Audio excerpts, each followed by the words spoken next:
So let's talk about self-medication for a sec.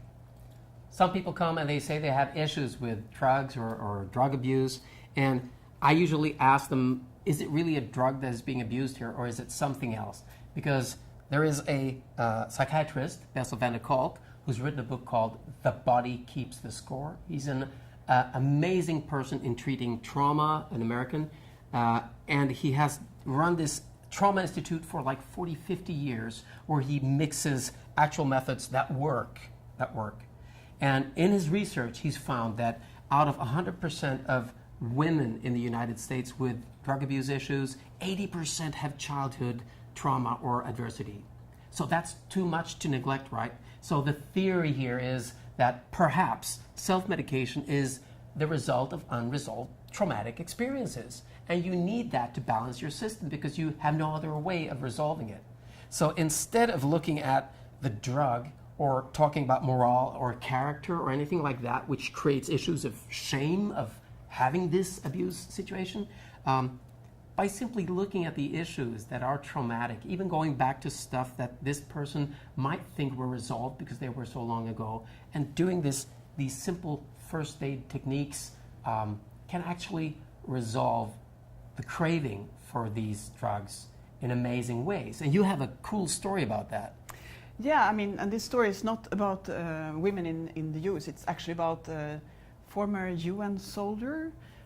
He's from Norway, and he was deployed.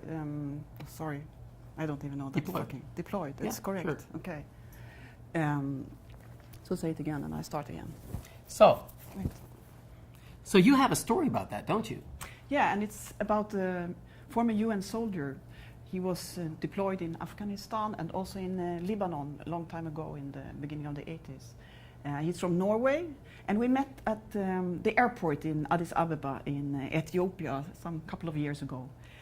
He was sitting and self-medicating, which is the easiest way to self-medicate, of course, is alcohol and cigarettes. So he was sitting, smoking and drinking, and we came to start talking.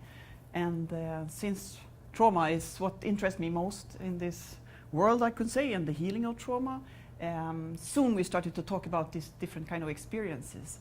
And he told me about all the different places he had been, and that he had been walking around this airport like 5 times. He had measured it, so he had said, I have now walked 3.5 kilometers because I feel a bit, hyper and not very calm. And then it was time for my flight, and I went to the gate. But on the way there, I thought, oh, perhaps I better go back and see if I can show these techniques to him, if he is willing to. He was still sitting there smoking and drinking. And I asked him, do you want me to show these techniques to you? Yeah, why not, he said. And he said, yeah. So I said, let's sit down here. So it was in the middle of the corridor where people are walking to their gates and a lot of movement. But for him, it was not a problem. So we did some of these techniques. And when we finished, he hugged me, and tears were coming to his eyes. And we continued a bit, so he got calm. And then he said, thank you so much. And I ran to my gate, and he went off to his. And in the plane, of course, I was sitting thinking, yeah, we'll see what, hopefully he got a bit calmer. And a week later, I don't think it was more than a week later, there came this email where he was writing, wow, thank you so much for showing me these techniques. Because, I fell asleep at the airplane without alcohol for the first time in how many years, I don't even know. I came home, and for Easter, because this was just before Easter, I didn't even touch alcohol. And my wife is so happy because now I'm not throwing myself during the night in the bed out of my nightmares from all these things that I have been seeing as during the time of my deployment as a UN soldier. And you should know that if you hadn't showed those techniques to me, I would never have believed what you told me. So since then, he has been having another session of these techniques and using them himself. And it seems to be really calming down his nervous system. Yeah, and the technique you used in that case was the trauma tapping technique, right? Yeah, it was tapping. Trauma tapping. And that took how long to do?